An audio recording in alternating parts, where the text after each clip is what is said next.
Hello student. तो आज का हमारा टॉपिक है which is based on direct proportion and inverse proportion. आज हम अच्छे से डीपली पढ़ेंगे डायरेक्ट प्रपोर्शन क्या होता है और इन्वर्स प्रपोर्शन क्या होता है। उसके लिए हम कुछ एग्जाम्पल देखेंगे। So see here, first of all definition of the direct proportion. Two quantities are directly proportional if an increase in one quantity corresponds to an constant increase in the other quantity. As for example, अगर मैंने देखा कि मेरे पास में मुझे 5 kg onion purchase करना है, okay 5 kg onion है तो उसका कॉस्ट एज फॉर एग्जांपल आ रहा है 150 रुपीज़। सेम वैसे ही अगर मुझे 3 kg ऑनियन परचेज करना है तो उसका कॉस्ट आ रहा है 100 रुपीज़।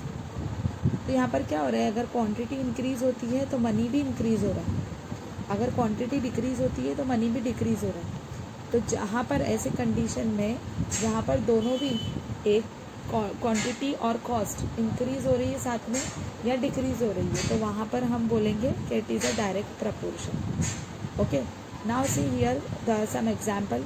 अगर मैं ज़्यादा मनी पे करती हूँ तो मुझे क्वांटिटी भी ज़्यादा मिलेगी, अगर मैं कम मनी पे करती हूँ तो मुझे क्वांटिटी भी कम मिलेगी। तो ये भी दोनों रिलेट करता है हमारे डायरेक्ट प्रपोर्शन से। सेम वैसे ही यहाँ पर दो एनिमल मैंने दिखाया है, giraffe, small one and big one. अगर स्मॉल वन की एज बढ़ती है, ग्रो होती है, तो बड़े वाले की भी साथ में ग्रो होगी, है ना। तो दोनों भी एक साथ ग्रो करेंगे, तो यहाँ पर हो जाएगा ये प्रपोर्शन है डायरेक्ट प्रपोर्शन। ओके, अगर मेरे पास में एक चपाती है जिसमें 2 लोगों को शेयर करवाना है तो मैं उस चपाती के कितने पार्ट कर दूँगी, 2 पार्ट्स कर दूँगी, है ना। अगर वैसे ही 4 लोगों को मुझे शेयर करवाना है तो 4 पार्ट हो गया, 6 लोगों को तो उसके 6 पार्ट्स हो जाएंगे। Okay, so see here this will be the constant one. 1/2 means 2 का रेशो से कांस्टेंट करना। As for example 2 1 2, 2 2 4, 3 1 3, 3 2 6, 4 1 4, 4 2 8, 1/2 is common. Okay, मतलब ये कि जब मैं प्रपोर्शनली डिस्ट्रीब्यूट करूँगी तो इक्वली डिस्ट्रीब्यूट करना है मुझे शेयर, ऐसा नहीं कि किसी को कम किसी को ज़्यादा देना है। तो जब भी हम इक्वली डिस्ट्रीब्यूट करते हैं और नंबर ऑफ़ पीपल्स अगर बढ़ रहे, यहाँ पर देखा है ना आपने, यहाँ पर देखो नंबर ऑफ़ पीपल्स अगर बढ़ रहे तो नंबर ऑफ़ पार्ट्स भी इंक्रीज़ हो रहा है, तो दोनों भी इंक्रीज़ हो रहा है ना साथ में। तो अगर दोनों इंक्रीज़ हो रहा है यानी कि वो हमारा है direct proportion. Okay, now see the another example for inverse proportion. First definition से देखते हैं, what is it. Inverse proportion is when one quantity increases and the other decreases at the same time.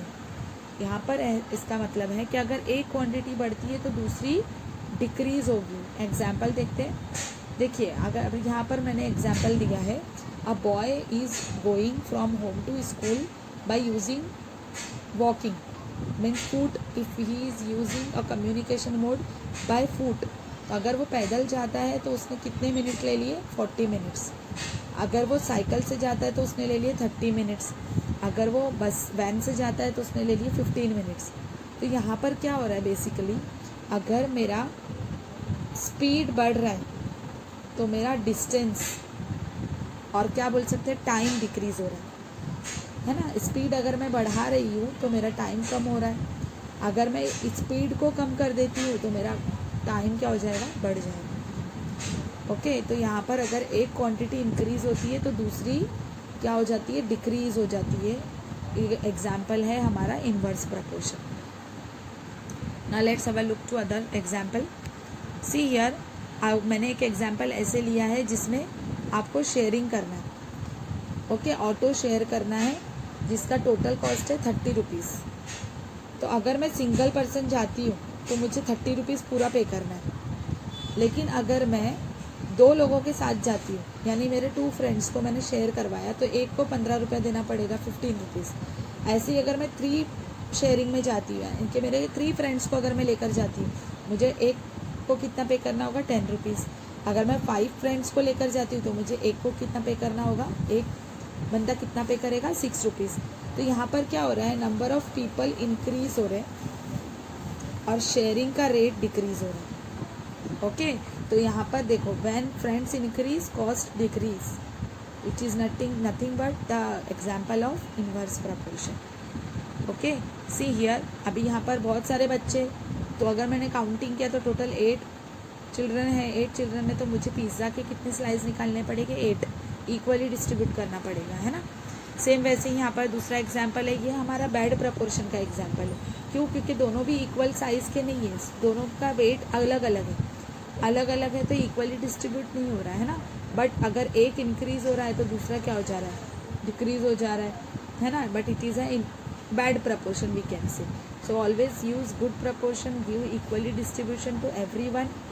अगर आपको और इससे related information चाहिए, you can use your mind and draw picture regarding direct proportion and inverse proportion. Okay, and if you like my video, so do share it, do subscribe it.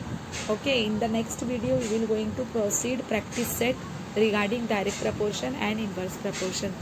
Thank you so much.